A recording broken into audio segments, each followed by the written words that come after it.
May I have attention, please? May I have attention, please? I'd like to start the closing ceremony. The distinct judges and questioner will return to this lesson. Please stand up and welcome them with a big round of applause.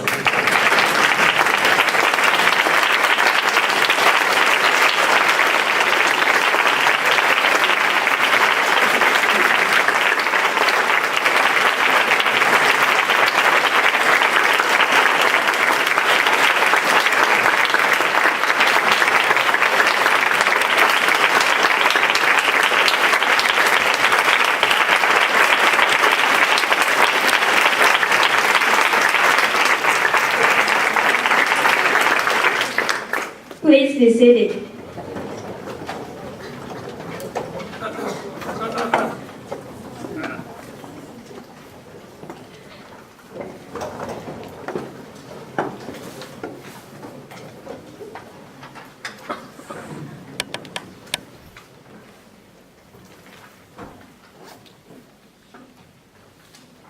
Now, the distinguished judges and questioner will give us their comments. First, I'd like to ask Mr. Michael Pleasant to give his comments about English. Mr. Pleasant, please.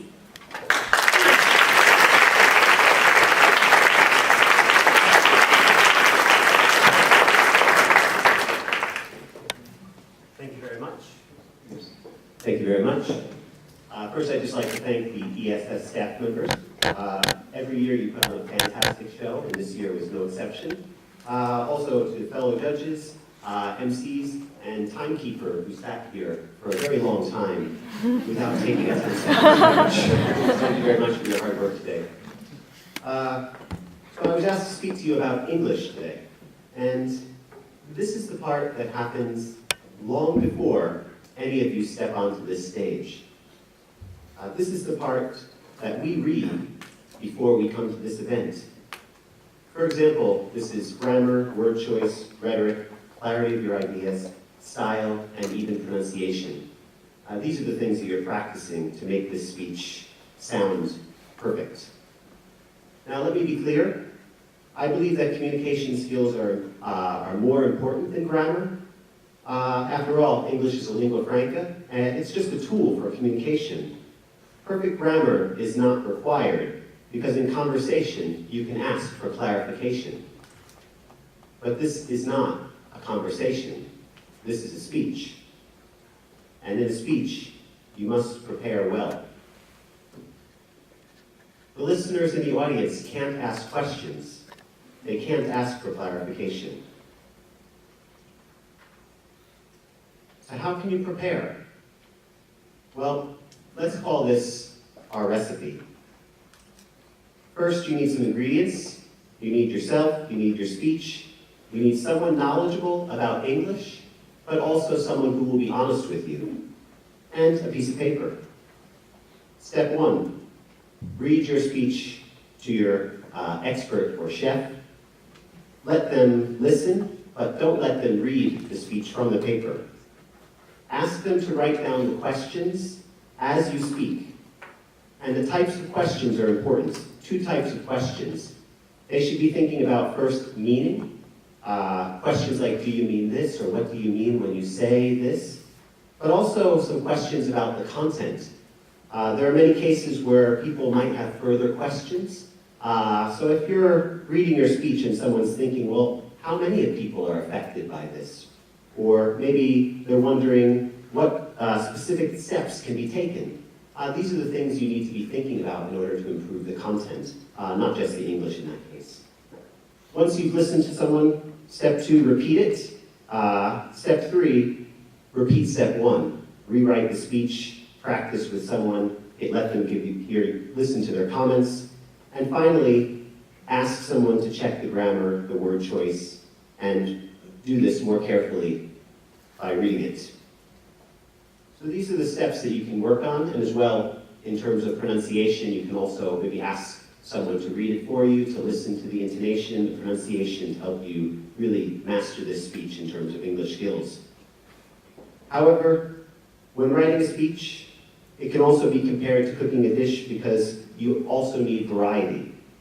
Variety of flavors, variety of seasonings. And in writing, This means varied sentences to create style and impact.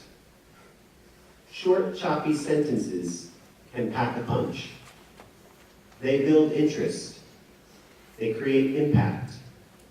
And combined with good pauses, they can add power and emotion. And I just want to give you one example of this that I heard when reading the speeches, something that stood out to me. So this is from one of the speeches we heard today. However, this wrong, unconscious mindset and ignorance for dysautonomia creates a vicious cycle of misconception that sends the suffering patient into a state of self-deprecation.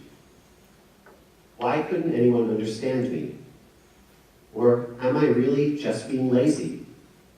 The feeling of being misunderstood was just unbearable, and I couldn't do anything while my symptoms kept worsening. Just when I thought that I would never get help, someone reached out to me. It was my mom. So as you can hear, some long sentences followed by some short questions, followed by a long thought creates the idea of thinking to oneself, and finally that power punch, that final short sentence. This kind of variety within your speeches when you're preparing, this will really help to make your speech a great one. So in conclusion, when you write your speeches, think of it like cooking a delicious meal. First, consult with a master chef like a teacher or experienced English speaker or a club member, and then let them listen for meaning, content, and grammar, and clarity. And don't forget to add variety to your ingredients. Vary those sentences. And voila, your dish is ready. Thank you very much. Thank you very much, Mr. President.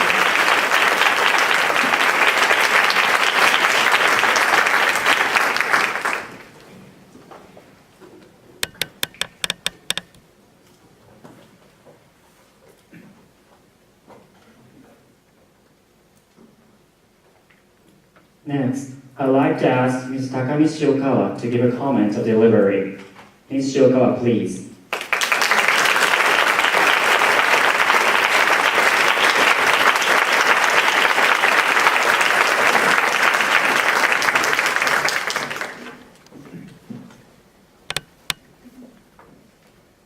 Thank you so much for having me here today. It's my honor to be a judge with other outstanding judges for this wonderful event. First, I'd like to say congratulations to contest chairman and also other staff. Thanks to your hard work, I think this event was great success. And also I'd like to say speakers, congratulations. You're wonderful. You're great speakers, and I learned so much from you, and I enjoyed all the speeches today. Thank you so much. And I'd like to make a couple of points on delivery. First point is stage use. Not everyone, but some of the speakers used only this part, and center. If you move on the stage, please make sure to use whole stage. And don't forget you have an audience everywhere. And one more point about the stages. And make sure to come back in the center when you make the last most important part, conclusion. If it's possible, also use the depth of the stage. When you say your conclusion, maybe you would like to one step forward and make sure to take pause. Then your conclusion, last but most important message will be more impactful. Okay. The second point is weight. I'm not talking about your weight is too much, or not like that, sorry. It's about your position of your weight. Some speakers put your weight on just one side like this.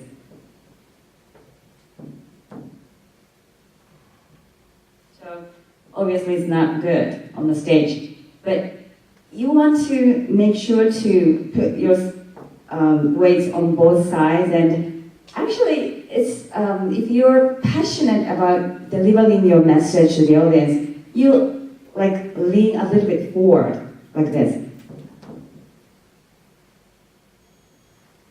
Okay, so please make sure not to put your weight on one side. Okay. The last point is actually the most important point. Your emotion and vocal variety. Overall, most of the speakers have a great vocal variety, and it was good. But in some cases, it was too smooth and too perfect. What I meant by perfect is it somewhat sounded like flawless machine. I was hungry for your emotions and feelings. Show your emotions. Because this is not a report, this is not a lecture, this is public speaking. I think showing your emotions and feelings are one of the important points of making speech in front of the audience. But you're great speakers, so I think you can do it. Or I should say, you are a great speaker. I think you can do it. Thank you.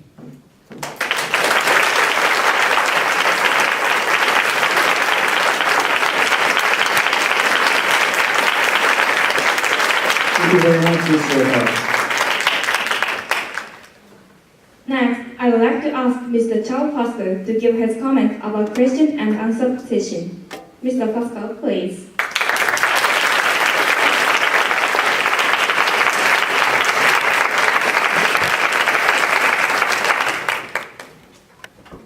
First of all, I'd like to thank the organizers for inviting me, and the audience for laughing a little bit at some of my questions.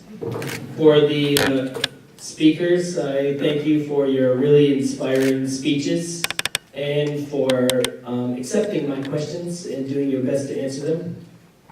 And I also like to thank my assistant, Takarada-san, for being very, very helpful with me today. I apologize first for my voice. I had a cold, so my voice is much deeper than it normally is. My main goal is to talk about question and answer session, but I do have a little bit of advice for speech making, and it's related to chefs and how they cook. You, as a follow-up to what Mr. Peregrine said, having good variety of ingredients is important. It's also really important how you use them. If you give the same set of ingredients to me and to a chef, the chef is going to choose the order of how those ingredients are added to their mix. And they're going to cook at just the right temperature for just the right amount of time. And I feel like for speeches, that's how you really have to approach speech. You see a great example of it in how this speech contest didn't just introduce a concept, but they followed through with the concept through its entirety. And so you can see in this contest some ideas and hints for how you should approach your speech, because you're all great speakers. I mean, I was really impressed by everyone's speeches. They were really very good. Your delivery overall is good, your English level overall is good, but the difference between being a finalist and being the champion is really about how well you cook everything together. And you have to choose your ingredients very well. And you have to orchestrate them in a way that makes sense. So I'm going to give an example here very quickly. I'm going to talk about my white shoes. Probably you've noticed that I'm wearing white shoes. These white shoes, they actually are the same shoes that I wore when I was competing as a dancer. And I've had them for all these years. You can see they're kind of scuffed. They're not exactly, I can never get them to look purely white anymore. But these shoes have a very special meaning to me. But they also served a very important purpose when I was dancing. If you've noticed, I'm not a very tall person. I adjusted the mic down. And when I was a performer, one big problem was if I wore black shoes, you wouldn't see my feet. And my legs are very short. So in order to create a very long look for myself, I discovered that white shoes really make you notice people's feet. And when you notice people's feet, you stretch the legs and you stretch their imagination. It helped me as a performer.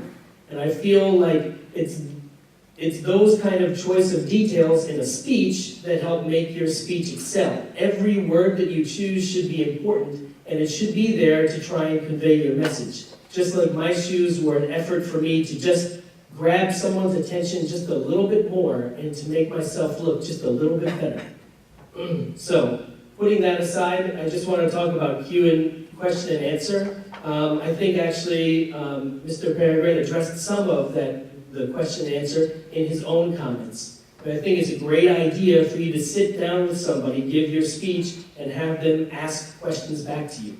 I would add one more thing to that, and that is when you have them sit and listen to your speech, have them sit and listen to your speech as someone who actively hates you and who wants you to fail. And so they're going to point out every flaw in your speech. Have someone sit there and pretend like they're your grandmother, pretend like they're a child, pretend like they're a business person. Have them play a role and then do the same thing. Because what you'll get is you'll collect a lot of different angles and you'll collect a lot of different points of view. And it might even be things that you actually are like, wait a second, I should maybe put this in my speech.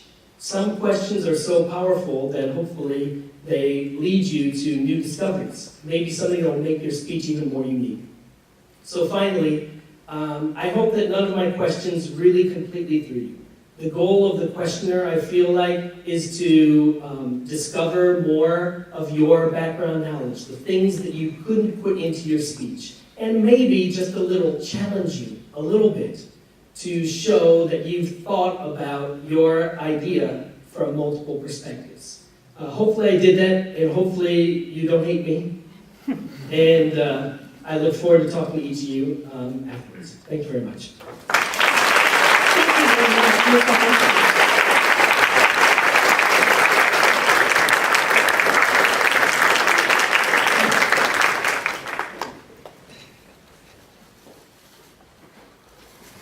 Lastly, I'd like to ask Mr. Taichi Konno to give general comments. Mr. Konno, please.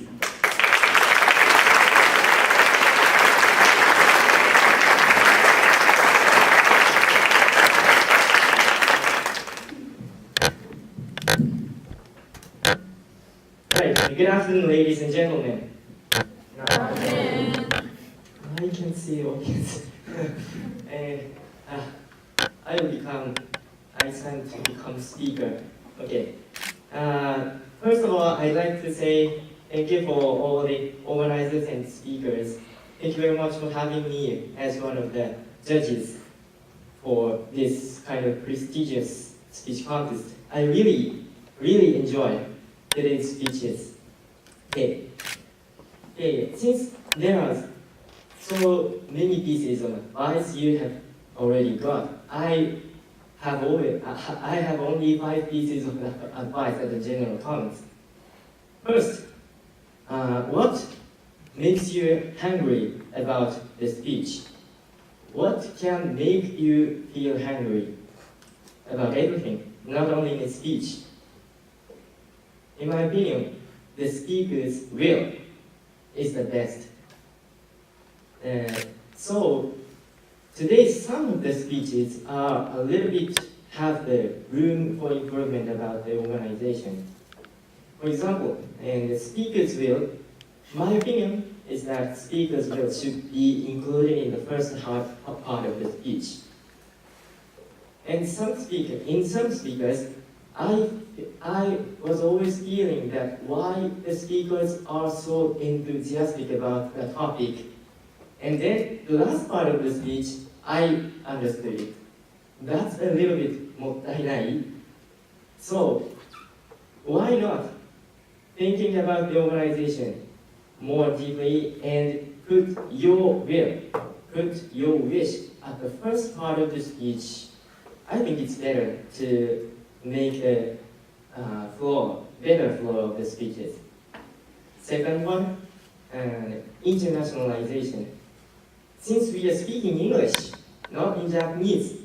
And in some speakers, Mr. Chakaska talked and asked the question about is it typical for Japanese, or what about the other countries? If you have the time to rethink about your own topic, what about the other countries? Is it really typical for only Japanese or not? Are there any successful examples in the other countries? Please think it's better to think deeply about wider perspective about your own topic.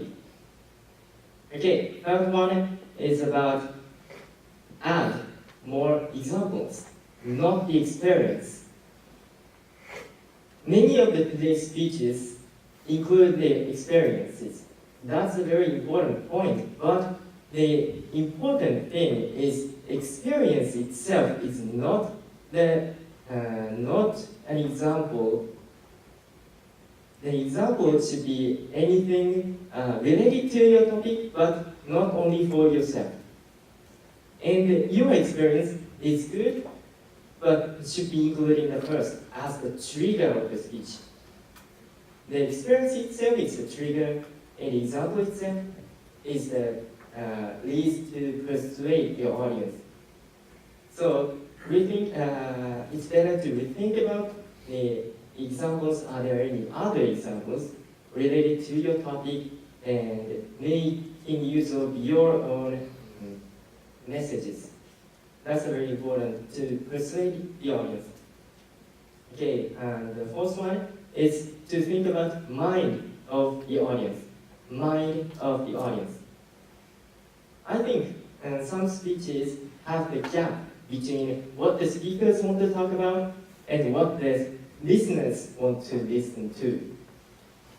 So let's do brainstorming more, and the audiences which catch the audience's mind and put the audience's mind first. Okay. In some speeches,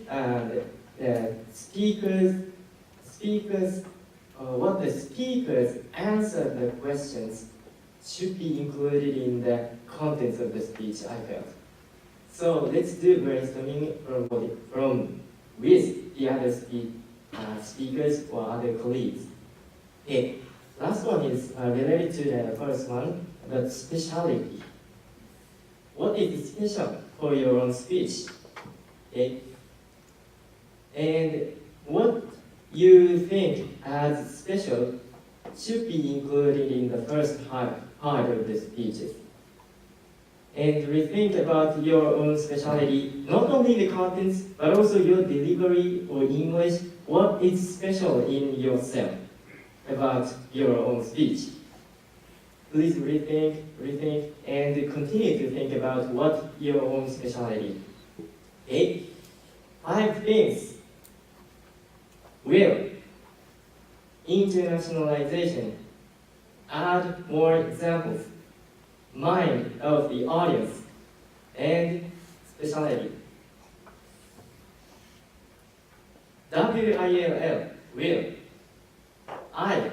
Internationalization. A. Add more examples. And then, mind of the audience. And S. Specialty. WILLIAS. That's the brilliance. Yeah, that's 5 pieces of advice. It's the dishes from me. So everyone, let's be hungry. Thank you. Thank you very much, Mr. Kono.